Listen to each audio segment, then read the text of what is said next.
ಕಲಬುರಗಿಯ ಚಿತ್ತಾಪುರದಲ್ಲಿ ಮತ್ತೆ ಜೋರಾಗಿದೆ ಸಂಘರ್ಷ. ಆರ್ಎಸ್ಎಸ್ಗೆ ವಿರುದ್ಧವಾಗಿ ಭೀಮ್ ಆರ್ಮಿ ಪಥಸಂಚಲನ. ಆರ್ಎಸ್ಎಸ್ಗೆ ಭೀಮ್ ಆರ್ಮಿಯಿಂದ ಕೌಂಟರ್ ಜಾಥಾ ಕೊಡಲಾಗ್ತಾ ಇದೆ.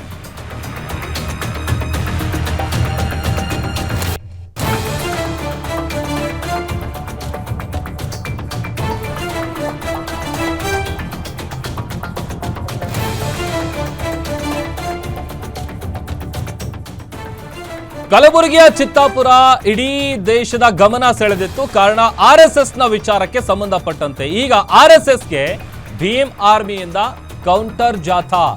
ಮೈಸೂರಿನ ಜ್ಞಾನ ಪ್ರಕಾಶ ಸ್ವಾಮೀಜಿಗಳ ನೇತೃತ್ವದಲ್ಲಿ ರ್ಯಾಲಿ.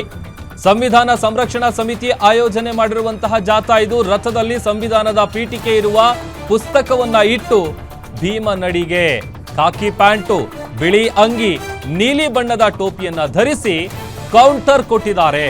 ಸುಮಾರು 600ಕ್ಕೂ ಹೆಚ್ಚು ಬೌದ್ಧ ಮಹಾಸಭಾ ಕಾರ್ಯಕರ್ತರಿಂದ ರೂಟ್ ಮಾರ್ಚ್ ಅನ್ನು ನಡೆಸಲಾಗಿದೆ. ಮೈಸೂರಿನ ಜ್ಞಾನ ಪ್ರಕಾಶ ಸ್ವಾಮೀಜಿಗಳ ನೇತೃತ್ವದಲ್ಲಿ ಸಂವಿಧಾನ ಸಂರಕ್ಷಣಾ ಸಮಿತಿ ಆಯೋಜನೆ ಮಾಡಿರುವಂತಹ ಜಾಥಾ ಏನಿದೆ, ಆ ಜಾಥಾದಲ್ಲಿ ಒಂದು ರೀತಿ ಆರ್ಎಸ್ಎಸ್ಗೆ ವಿರುದ್ಧವಾಗಿ ಭೀಮ್ ಆರ್ಮಿ ಪಥಸಂಚಲನವನ್ನ ನಡೆಸೋದ್ರ ಮೂಲಕ ಕೌಂಟರ್ ಕೊಡುವಂತಹ ಕೆಲಸವನ್ನ ಮಾಡಿದೆ.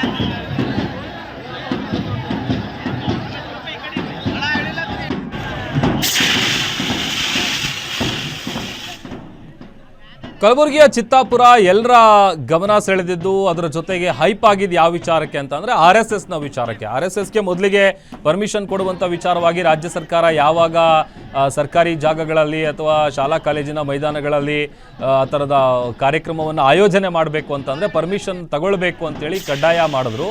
ಅದಾದ ನಂತರದಲ್ಲಿ ಇಡೀ ದೇಶದ ಗಮನ ಸೆಳೆದಿತ್ತು ಕಲಬುರಗಿಯ ಚಿತ್ತಾಪುರ. ಅದಾದಮೇಲೆ ಆ ವಿಚಾರ ಕೋರ್ಟ್ನ ಅಂಗಳಕ್ಕೆ ಹೋಗಿತ್ತು. ಅದಾದ ಬಳಿಕ ಪರ್ಮಿಷನ್ ಸಿಕ್ತು, ಯಶಸ್ವಿಯಾಗಿ ಆರ್ಎಸ್ಎಸ್ ಕಾರ್ಯಕ್ರಮ ಕೂಡ ನಡೆಯಿತು. ಅದಾದ ನಂತರದಲ್ಲಿ ಈಗ ಆರ್ಎಸ್ಎಸ್ಗೆ ವಿರುದ್ಧವಾಗಿ ಭೀಮ್ ಆರ್ಮಿ ಪಥಸಂಚಲನ ನಡೆಸೋದ್ರ ಮೂಲಕ ಒಂದು ರೀತಿ ಕೌಂಟರ್ ಜಾಥಾವನ್ನು ನಡೆಸಿದ್ದಾರೆ.